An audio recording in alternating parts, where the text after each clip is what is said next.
What's the scene, guys? My name is Gracelyn. Hello, how are you? And today's video gonna be kind of exciting. I will be reading Trinidadian and Caribbean folklore tales. It will be narrated by me, and I will go a little bit in depth into each topic. With that being said, let's get into the video. Number 1, the Secunia. The Secunia is an old, sinister woman who is usually suspected to be in one's community. She sucks the blood of a person who does not consume enough salt and leaves a blue-black mark on their leg. At night, she comes out of her skin and leaves it home to go and search for victims to prey on. She takes the form of a fireball and returns home to wear her skin. A person can identify a Secunia by sticking a needle in a cactus plant overnight. She will appear in human form the next morning and ask to borrow a needle. The person can then go to the Secunia's home while she is out flying and lace her skin with salt. When she returns home, she is unable to wear her skin and remains exposed. It is said that villagers put her skinless body of the Secunia in a drum and seal it with tar. So my grandma used to say a story that was not too different from this one. She would say there was a village of farmers, and one morning they got up and their cows had bled to death, and there was a big round circle on the neck, and they bled out. They had no blood in them, and they were just dead. And they all called for a meeting, a village meeting, and they looked up a way to get rid of this spirit. And it was something to do with a traffic light. Like, if you stand at a traffic light and it turns some color, or a junction, it was a junction, that a Secunia was in your village. So she would then say, one night the villagers suspected that a woman in their village was a witch or a Secunia, and that she would always be out at night lurking the streets. And one morning, a lady who was a farmer's wife had got up and her husband was dead, and they suspected it was her. And she got angry and she wanted revenge. So she went to the neighbor's house one day while she was out, the lady who was suspected to be Secunia, the neighbor, and she rummaged through her belongings and found her Secunia skin.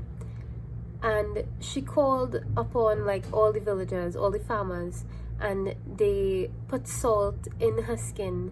And the next morning, they woke up to her screaming to the top of her lungs, and her skin was all burned. She couldn't put on her skin again. And they threw her in a barrel and sealed it with tar and pushed her in a river, and she sank there and she died. That was the folk tale my grandmother used to tell me. It is just a myth, supposedly. It is not supposed to be real. I hope it is not. But I used to always be scared of the Secunia in the night, because I used to live up by my grandma, and she had louver windows. We didn't have AC. And I always used to say I don't want to sleep close to the window in case a Secunia with her little, needle come inside and stick it in my foot or my neck or something and drain my blood.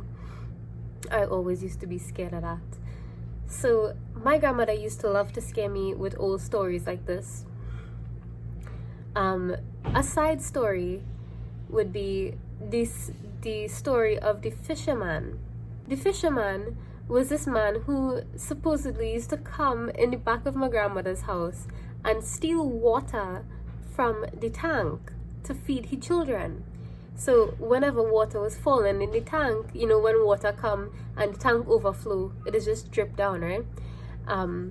she used to say that is a fisherman getting water for his children, and if I don't go to sleep, the fisherman would come for me. And I believed it. Hello, Sam. Number 2, Papa Boyas. Papa Boyas is the guardian of the forest that has the face of an old man, with a beard of leaves, horns on his head, a muscular torso, and from the waist down, the body of a deer. Hunters chase him deep into the forest, as he is commonly transforming into a manicure. When they fire gunshots behind him, the loud noises works as a signal for animals to hide. Sometimes, he sounds a bullhorn to warn them that hunters are near.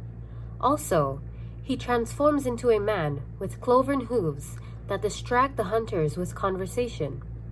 The story of Papa Boyas usually explains why hunters go home without a catch, or reasons for occurrences of hunting incidents. So, Papa Boyas is another one that is commonly heard by people who go in hunting. You know,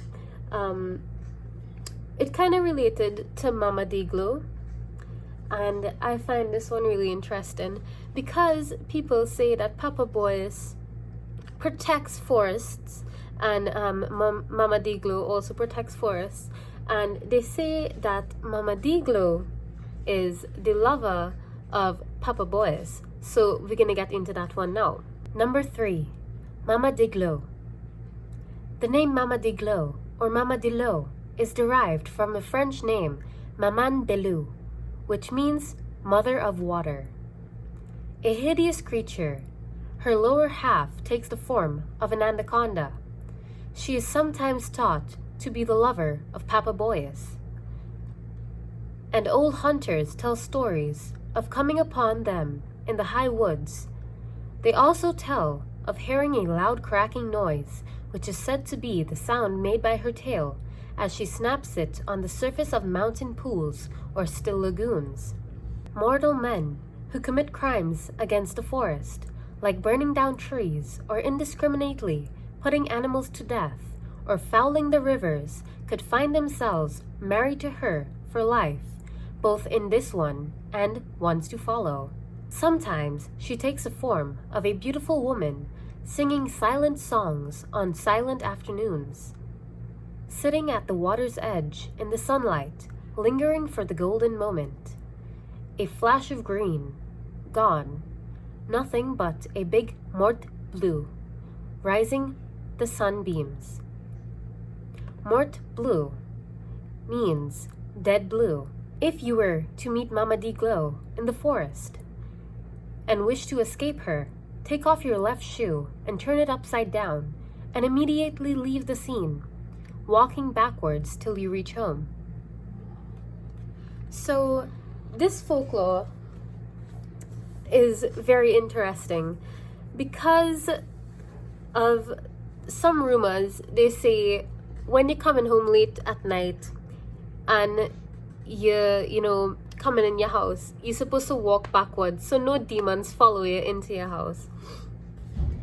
And Mama Dillo and Papa Boyas, really interesting. My mom used to tell me that when thunder rolling, there's Papa Boyas up there, protecting people and rolling barrel. And I used to find it really interesting and really scary at the same time, So I'm gonna go on to another one. Number 4, the Dwen. The Dwen is a spirit of a child damned to roam the earth because the child died and was never baptized. It plays a wooden flute, wears a lion cloth and straw hat, has no face, and its feet are turned backwards. It frequents watercourse areas surrounded by trees such as rivers, streams, and springs, where they feed on raw fish. It hides near schools and listens for the names of children to be called. It plays the flute to lure children into the forest, and if unsuccessful, it follows the child home. Children are advised to do something repulsive, like eat food while on the toilet, to upset the Dwen, and it turns away. So I saved this topic of the Dwen for last because I know I would be overthinking on this topic a little bit too much. And I came up with this conspiracy theory that Piped Piper lured the Dwens away from their homes in Hamelin. You know? So if you don't know who Piped Piper is, Piped Piper used to play a magic flute.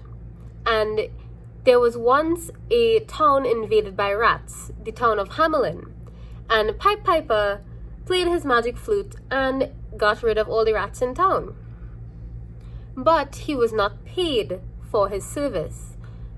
Piped Piper then decided to get revenge by playing his magic flute and luring children from their homes at night away from their parents and, just lure them somewhere else.